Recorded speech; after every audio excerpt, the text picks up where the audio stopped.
Our secret taste recipe is to cook with lemon care. Kutties Healthy Samayal.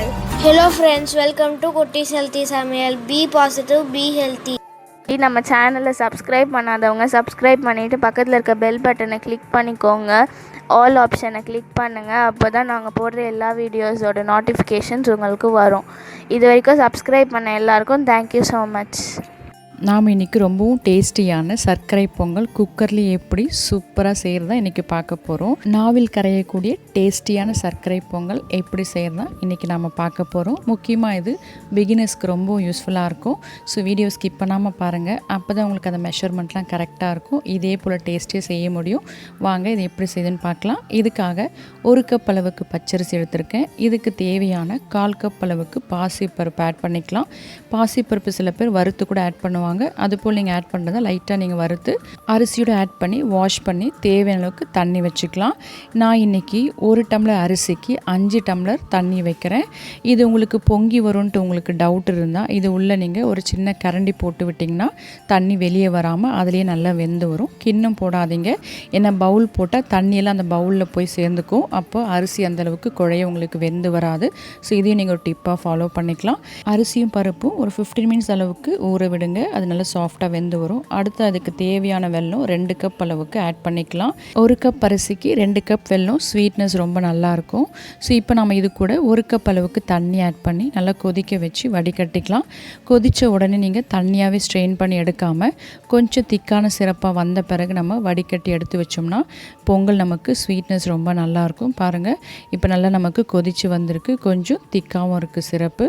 ரொம்ப பாகுபதம் வர வரைக்கும் நீங்கள் வச்சிடாதீங்க, அப்போ நமக்கு பொங்கல் ரொம்ப கட்டியாகிடும்.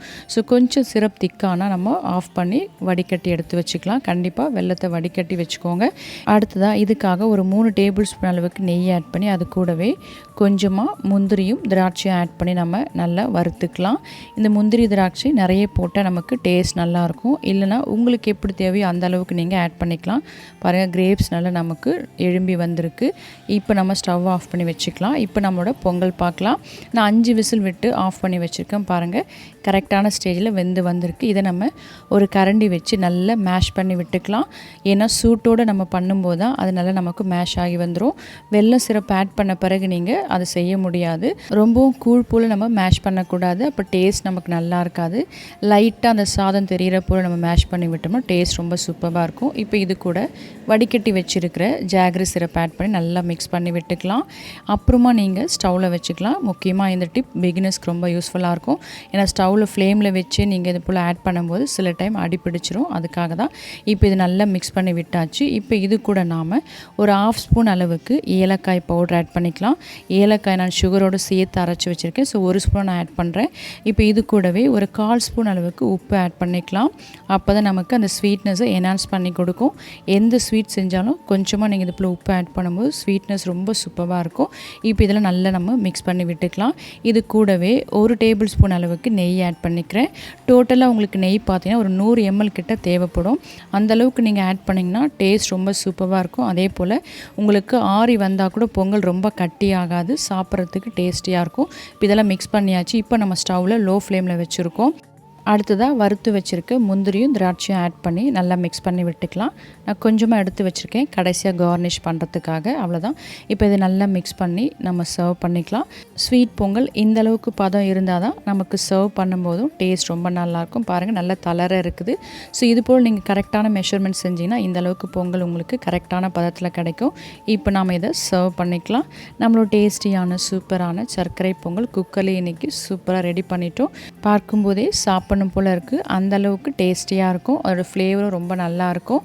இந்த அளவுக்கு நீங்கள் தளர செஞ்சிங்கன்னா டேஸ்ட் ரொம்ப நல்லாயிருக்கும். அதே போல் பொங்கலோட கலர் வந்து நீங்கள் வாங்குகிற வெல்லத்தோட கலரை பொறுத்து இருக்குது.